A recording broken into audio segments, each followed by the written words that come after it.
The night everything ended. I still remember the exact moment my world collapsed. It wasn't loud. There were no screams. No broken glass. No dramatic confrontation like in movies. Just silence. And a phone. Her phone. It buzzed on the kitchen counter while she was in the shower. I wasn't the kind of man who checked his wife's phone. I trusted her completely. But something about that night felt off. The message preview lit up the screen. I miss last night already, Redheart. My heart didn't break immediately. It paused. Like my body refused to process what my eyes had just seen. I stood there, staring at the screen, hoping, praying it was a mistake. It wasn't. I don't remember unlocking the phone. I don't remember opening the messages. But I remember what I saw. Photos. Messages. Plans. A whole life I knew nothing about. She wasn't just cheating. She was living a double life. And the worst part? She sounded happier with him than she ever did with me. When she came out of the shower, she found me sitting on the couch. Still. Quiet. Holding her phone. For a second, just a second. I saw fear in her eyes. Then it disappeared. Replaced by something colder. Something I had never seen before. Say something, she said. But I couldn't. Because in that moment, I realized something terrifying. I didn't know this woman anymore. You weren't supposed to find out like this, she sighed, almost annoyed. Not guilty. Annoyed. That hurt more than the betrayal. How long? I finally asked. Does it matter? That answer. That one sentence. Destroyed whatever was left of me. I expected tears. Begging. Regret. But she just stood there, like she had already moved on. Like I was just a chapter she had finished reading. I'm not happy, she said. I haven't been for a long time. I nodded slowly. Not because I understood. But because I had no energy left to argue. That night, I didn't shout. I didn't fight. I didn't even cry. I just packed a small bag. And left. No goodbye. No closure. No explanation. Just gone. The disappearance. People think disappearing is dramatic. It's not. It's quiet. Painfully quiet. You stop calling. Stop texting. Stop existing in the lives of people who once knew you. And slowly, they stop looking for you. The first few months were hell. I stayed in cheap rooms. Worked random jobs. Ate alone. Every night, the same thoughts replayed in my mind. Was I not enough? What did he have that I didn't? But then, something changed. One morning, I looked in the mirror. And I didn't recognize the man staring back. Not because he had changed. But because he had nothing left to lose. That's when I made a decision. If I was going to rebuild my life, I wouldn't just survive.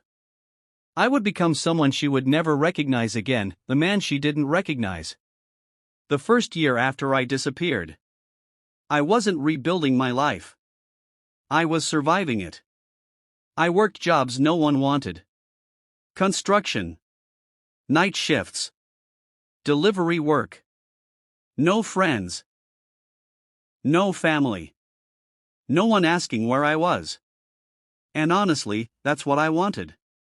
Because every time I closed my eyes, I saw her. Her smile. Her lies. Her messages to him. But pain has a strange way of shaping you. At first, it destroys you. Then, if you don't give up, it rebuilds you into something stronger. One night, after a 14-hour shift, I collapsed onto my bed. My body hurt. My hands were rough. My life felt empty. But my mind was clear.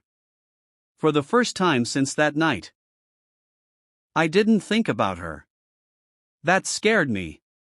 Not because I missed her, but because I realized I was finally letting go. The next morning, everything changed. I woke up early.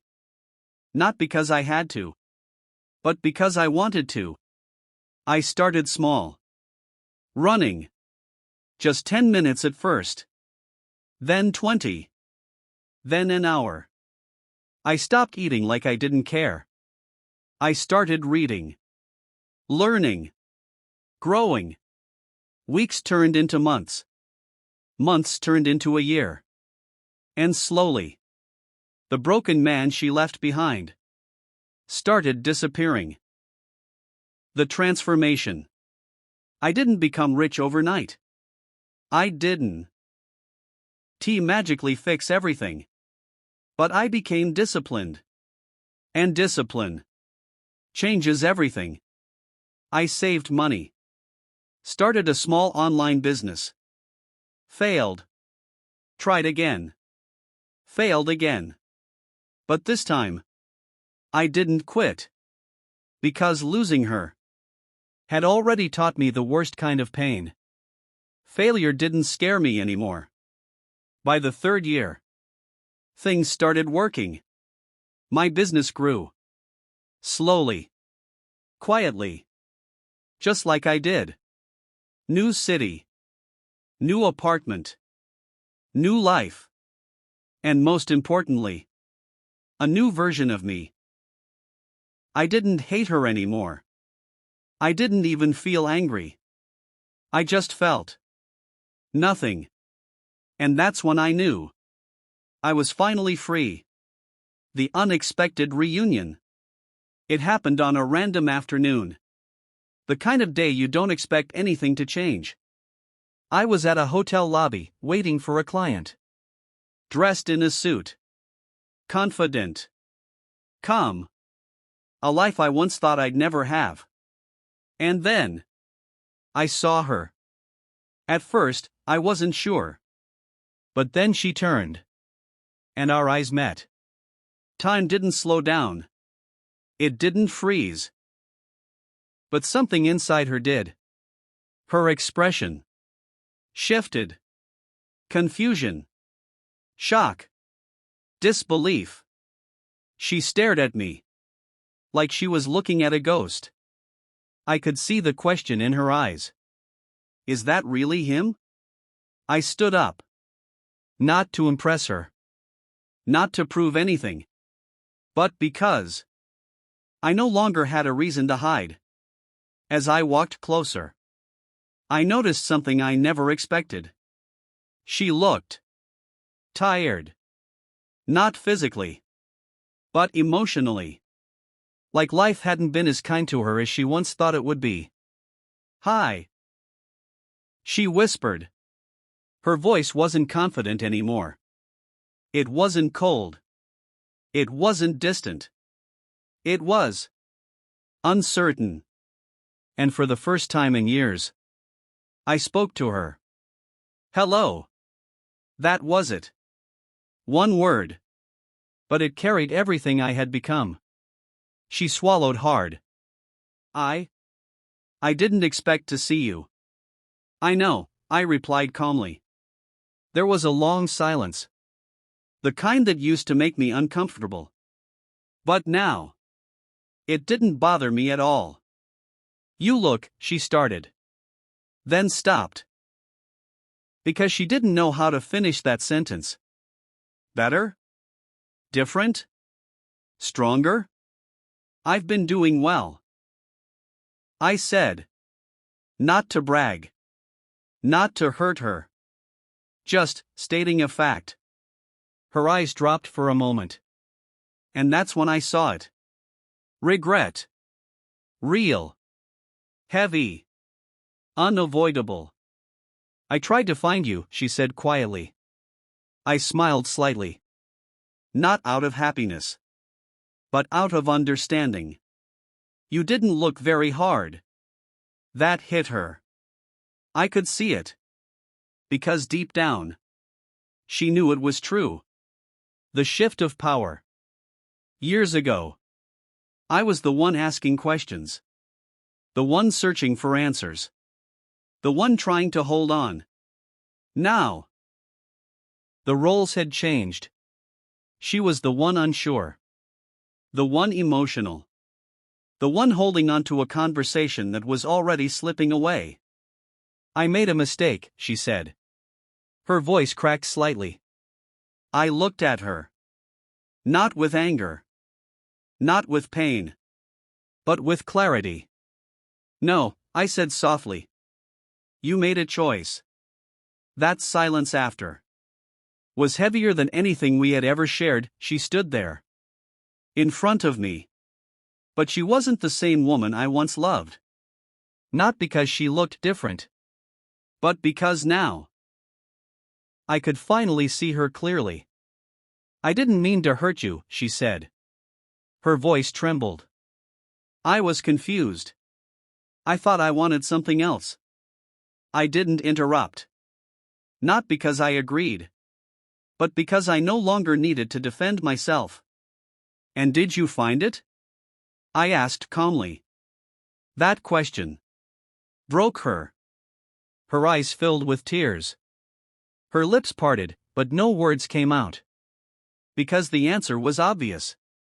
No, she whispered. For a moment, I felt something. Not love. Not anger. Just a quiet sadness. Not for what I lost, but for what she threw away. Her truth. He left me, she admitted. I stayed silent. A few months after you, she continued. I thought he loved me, but I was just temporary. The irony wasn't lost on either of us. The man she chose over me had chosen someone else over her. And after that? I asked. She laughed weakly. A broken laugh. After that, I realized what I had done. Her voice cracked again. I lost someone who would have never hurt me. That sentence would have destroyed me. Years ago. But now? It just passed through me. The apology that came too late. I'm sorry, she said. And this time, it was real. Not forced. Not defensive. Not empty. But also too late. Because apologies don't fix betrayal. They don't erase memories. They don't rebuild trust. They just arrive when everything is already gone. The final choice. She looked at me. Not with pride. Not with ego. But with hope. Can we try again? She asked softly. There it was. The question she had been holding back. Years ago. I would have said yes without thinking. But that version of me didn't exist anymore. I took a deep breath. Not because I was nervous, but because I wanted to choose my words carefully. I forgive you, I said. Her eyes lit up instantly. Hope rushed back into her expression. But then I continued. But I will never come back to you. And just like that, everything inside her collapsed. Why? She whispered.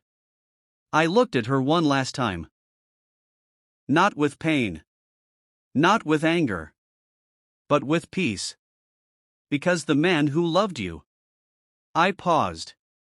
He disappeared the night you betrayed him. Silence. Heavy. Final.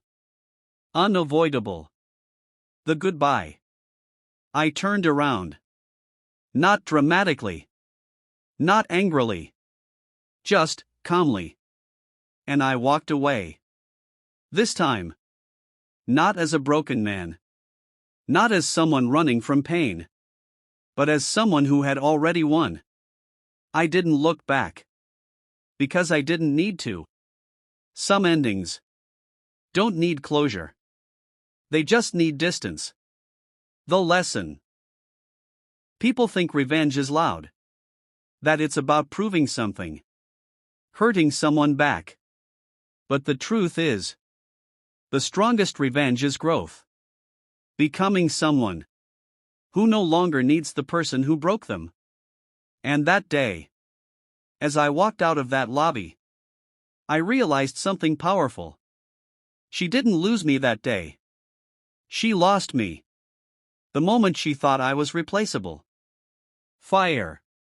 Backhand index pointing right. Sometimes, the worst thing you can do to someone who loves you is show them they were never enough.